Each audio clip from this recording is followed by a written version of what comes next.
سرخط مهمترین خبرها: امضای 2 سند برای ساختن مترو در دوشنبه. در تاجیکستان به مردم چند ساعت برق می‌دهند. تحقیق رادیوی آزادی و ملاقات نمایندگان تاجیکستان و حکومت طالبان.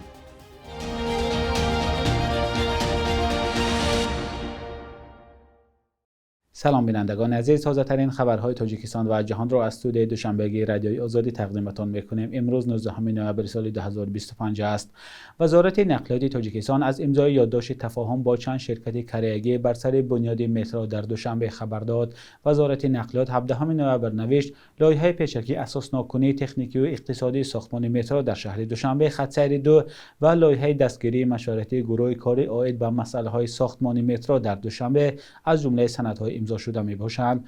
جزئیات بیشتر این لایحه ها معلوم نیست. وزارت نقلیات نوشته است با هدف تطبیق این لایحه روزهای 11-12 نوامبر در دوشنبه دوره های آموزشی گذرانده شد. مقامات تاجیکستان پیشتر خبر داده بودند که با هدف کم کردن تنبشوی در راههای پایتخت می‌خواهند در دوشنبه حداقل 3 خط مترو سازند. و گفته مقامات فعلا تنها کارهای اساس ناکنی لایحه رفته ایستاده است و سخن درباره آغاز ساختمان مترو هنوز بر وقت است. تاجیکستان ضرورت ساختمان مترو را به افزایش اهالی دوشنبه و مهمانان آن مربوط دانسته آن را یکی از چاره‌های پیشگیرنده از راهبندان یا تنبشوی در کوچه‌های پایتخت می‌داند. مقامات تاجیکستان و حکومت طالبان در افغانستان اظهار امید کردند که مشکلات مرزی میان دو کشور از طریق همدیگر فهمی حل شود. طی ماه‌های اخیر مرز دو کشور شاهد تنش‌ها بود. در چارچوب سفر یک هیئت بلندپایه تاجیکستان به کابل روز 17 نوامبر مسئولان نیروهای مرزبان تاجیکستان و وزارت سرحدات، اقوام و قبایل حکومت طالبان گفتگو کردند. به اطلاع رسمی جانب افغانستان در این ملاقات هیئت تاجیکستان و عبدالواحد میرزازاده معاون فرمانده نیروهای مرزبانی کمیته دولتی امنیت ملی و جانب طالبان را نورالله نوری وزیر سرحدات، اقوام و قبایل حکومتی آن گروه رهبری کردند. منبع میگوید که جانب‌ها درباره امنیت، گسترش رابطه‌ها، مشکلات مرز و تقویت مرز مشترک صحبت نمودند. جانب تاجیکستان در این باره رسما اطلاع نمی‌دهد. و گزارش رسانه‌های افغانستان عبدالواحد میرزازاده معاون فرمانده نیروهای مرزبان تاجیکستان در ملاقات اظهار امید کرده است که مشکلات مرزی بین دو کشور از راه همدیگر فهمی حل شود. در یک سال اخیر در مرز تاجیکستان و افغانستان چند مناقشه رخ داد. وزارت کارهای داخلی تاجیکستان از بازداشت یک ناظر برق در شهر کولاب خبر داد. مقامات این مرد را متهم کردند که برای پنهان داشتن تلفات برق و برنامه سمارت بیلدینگ معلومات دروغ وارد کرده قریب 30,000 سامانی را به صورت حساب 12 مشتری گذرانده است. نظر این ناظر 34 ساله به اتهام معلوم نیست. علیه این مرد بر اساس ماده 292 کدکس جنایی پرونده باز کردند. این بند قانون تا 37,000 سامان جریمه و یا تا 2 سال کارهای اصلاحی را پیش بینی می‌کند. مقامات تاجیکستان شروع از ماه مارس امسال مبارزه با دزدی برق را سخت‌تر کردند. امام علی رحمان رئیس جمهوری تاجیکستان روز 15 اپریل علاوه‌ها را به کدکس جنایی امضا کرد که برای دزدی یا استفاده غیرقانونی نیروی برق از 27,000 سامان جریمه و تا 10 سال زندان را پیش بینی کرده است. 2 روز پس از امضای این فرمان برای نظارت بخش انرژتیک در تاجیکستان نهاد نفت تأسیس داده شد. در شهر و ناحیه‌های تاجیکستان در شبانه روز به مردم باید چند ساعت برق بدهند. آیا جدول وجود دارد؟ این سوال است که کاربران رادیوی آزادی از ما زیاد می‌پرسند. مقامات شرح نمی‌دهند. با درخواست کاربران رادیوی آزادی موضوع چند ساعت بودن محدودیت یا لیمیت برق را در گوشه‌های کشور تحقیق کرد. قبل از برنامه با همکارم زرنگیز نوروزی در این باره صحبت داشتم و نخست از او پرسیدم که مردم در منطقه‌ها چند ساعت برق می‌گیرند. جستجوی ما چی را نشان داد؟ مولا رجب، نخست باید بگویم که برخلاف سالهای گذشته امسال مقامات از جمله شبکه‌های انتقال و تقسیمات برق رسما درباره جاری شدن محدودیت یا لیمیت در کشور خبر ندادند. ولی جستجوی رادیوی آزادی نشان داد که به ساکنان منطقه‌های تاجیکستان که 70% اهالی کشور را تشکیل می‌دهند در شبانه روز 3.5-4 ساعت برق داده می‌شود. بعضی از ساکنان از ولایت سوخت و ختلون به رادیوی آزادی گفتند صبح از ساعت 6 تا 7 و بگاه از ساعت 6 تا 8 و بعضا تا 8:30 برق میگیرند. یعنی 3.5 ساعت در یک شبانه روز. یک مسئول شبکه‌های تقسیمات برق در منطقه بختر به رادیوی آزادی تصدیق کرد که صبح 1.5 و بگاه 2 ساعت به مردم برق میدهند. نمایندگان شبکه‌های انتقال برق و شبکه‌های تقسیمات دو شرکت اساسی تامین کننده برق در دوشنبه به سوال‌های ما در این باره پاسخ ندادند. бояд гуфт ки соли гузашта дар фаслҳои тирамоҳ ва зимистон ба мардум шабонарӯз 8 соат барқ медоданд. شرکت برق تاجیک هر سال کم شدن آب را در آبانبارها سبب اساسی محدودیت در فصل‌های تیر ماه و زمستان می‌داند. از همکارم زرانگیز پرسیدم که آیا برق تاجیک امسال شرح داده است؟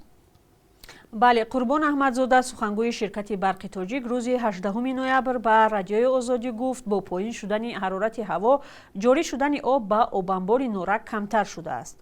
با گفته احمدزاده سطح آب در آبانبار نورک نظر به همین دوره سال گذشته 2 متر و 47 سانتی متر پست شده است. طبق آمار اخیر برق تاجیک ریزش آب به آبانبار هم نظر به همین دوره سال گذشته 144 متر مکعب در ثانیه کم گردیده است. رادیوی آزادی نمیتواند مستقلانه این آمار را تصدیق کند. سالهای گذشته نیز مقامات کم شدن آب را در آبانبار نورک سبب کم شدن استحصال برق و جاری شدن محدودیت گفته بودند. برخی ها با این حرفهای مقامات شبهه دارند. تشکر از همکارم زرانگیز نوروزشاه برای شرح موضوع. در تاجیکستان از روز 23 سپتامبر به این سو برق به ساکنان تمام این مناطق بجز از شهرهای اساسی با محدودیت داده می شود. بینندگان عزیز، در منطقه‌های شما به مردم چند ساعت برق می‌دهند؟ لطفاً در زیر برنامه نویسید. حالا نوار یک کاربر رادیوی آزادی را تقدیم شما می‌کنیم که از بی برق شکایت کرده است. اینا رنگ بینو هول پرس میگی ما اینی طریقه داشتیم اخی روش هم قده بشنم ما اینی طریقه داشتیم اینا فاناری که پلانشتی دیتسکی قطی چکو کنیم نویا شهر توز بسویتیم izdivats hamon میکنن metan میکشن termik somonsuk peçka omonsuk lampışka omonsuk moda kime xara peçka u lampışka u termiks yagonkas xmon da میخری نداریم سوید یه حیات مزاقمون میکنن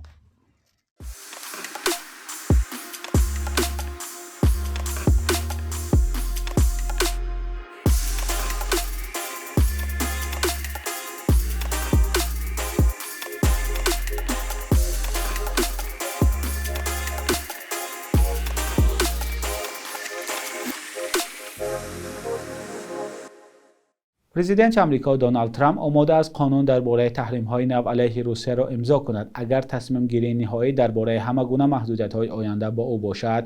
در این باره خبرگزاری رایترز با تکیه به مقامات بلندپایه کاخ سفید خبر داده است. با گفته این منبع‌ها اگر این شرط ترامپ قبول شود، پرزیدنت مسئله قبول تحریم‌های نو را بررسی می‌کند. نماینده کاخ سفید همچنین گفته است که ایالات متحده مذاکرات با مسکو بر سر پایان جنگ در اوکراین را ادامه می‌دهد. قانونی که از سوی نمایندگان دو حزب اساسی آمریکا بهار سال 2025 پیشنهاد شد، محدودیت علیه شریکان روسیه را در بر می‌گیرد.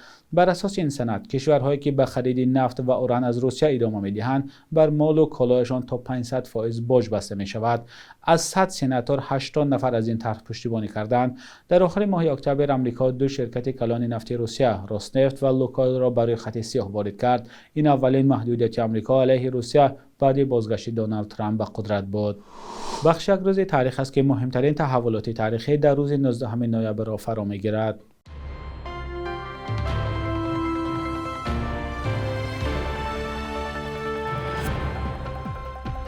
19 ноябри соли 2020 полиси ҳисор маҳмурод одинаев муовини раиси ҳизби социал-демократии тоҷикистонро баъди дархости баргузории гирдиҳамоӣ дар душанбе ба ҷустуҷӯ дод ва баъди 5 рӯз ба ҳабс гирифт. баъди чанд моҳ дар як додгоҳи пӯшида ӯро бо иттиҳоми авбошӣ ва даъват ба сарнагунии ҳокимият ба 14 соли зиндон маҳкум карданд. одинаев ки дар бораи поймолшавии ҳуқуқ аз ҷумла вазъи зиндониҳо бисёр интиқод мекард, яке дигар аз зиндониҳое шуд ки ба қавли ҳомиёни ҳуқуқ парвандааш дорои ангезаҳои сиёсӣ мебошад. 19 ноябр бо як қарори созмони милали муттаҳид дар ҷаҳон ҳамчун рӯзи ташноб ёд мешавад ки як шарти муҳими ҳифзи сиҳативу тозагӣ ба шумор меравад. ин масъала дар тоҷикистони ташнаи туристону ҷаҳонгардони хориҷӣ пурраҳал нашудааст. кумитаи сайёҳӣ соли 2019 гуфт ки дар қади шоҳроҳҳои асосии кишвар 400 ташноб сохтааст, вале аз назари шароити нигаҳдорӣ ба виҷа дастрасӣ ба низоми обгузар ин масъала мавриди интиқоди тоҷикистон боқӣ мемонад. 19 ноябри соли 1951 зодрузи ҳунарпешаи театр ва саркоргардони театри Аҳорунд Сабоҳат Қосимова аст. ӯ пайроҳаи ҳунарии худро аз театру кино шурӯъ карда, баъдан як узви муҳими тими эҷодии театри Аҳорун шуд, ки аз ҷониби ҳамсараш Фаррух Қосимов таъсис гардид ва баъд аз сари ӯ раҳбарии театрро ба дӯш гирифт. شبانه روز اخیر قرب روبل روسی و هم دلار آمریکایی در برابر اسعار ملی سومانی تقریبا به تغییر بود. صبح امروز در بانک تجارتی تاجیکستان 1000 روبل روسی به 112 113 سومانی برابر است. 100 دلار آمریکایی باشد تا 920 سومانی ارزش دارد. قرب رسمی بانک ملی تاجیکستان برای 19 نوامبر چنین تعیین شده است.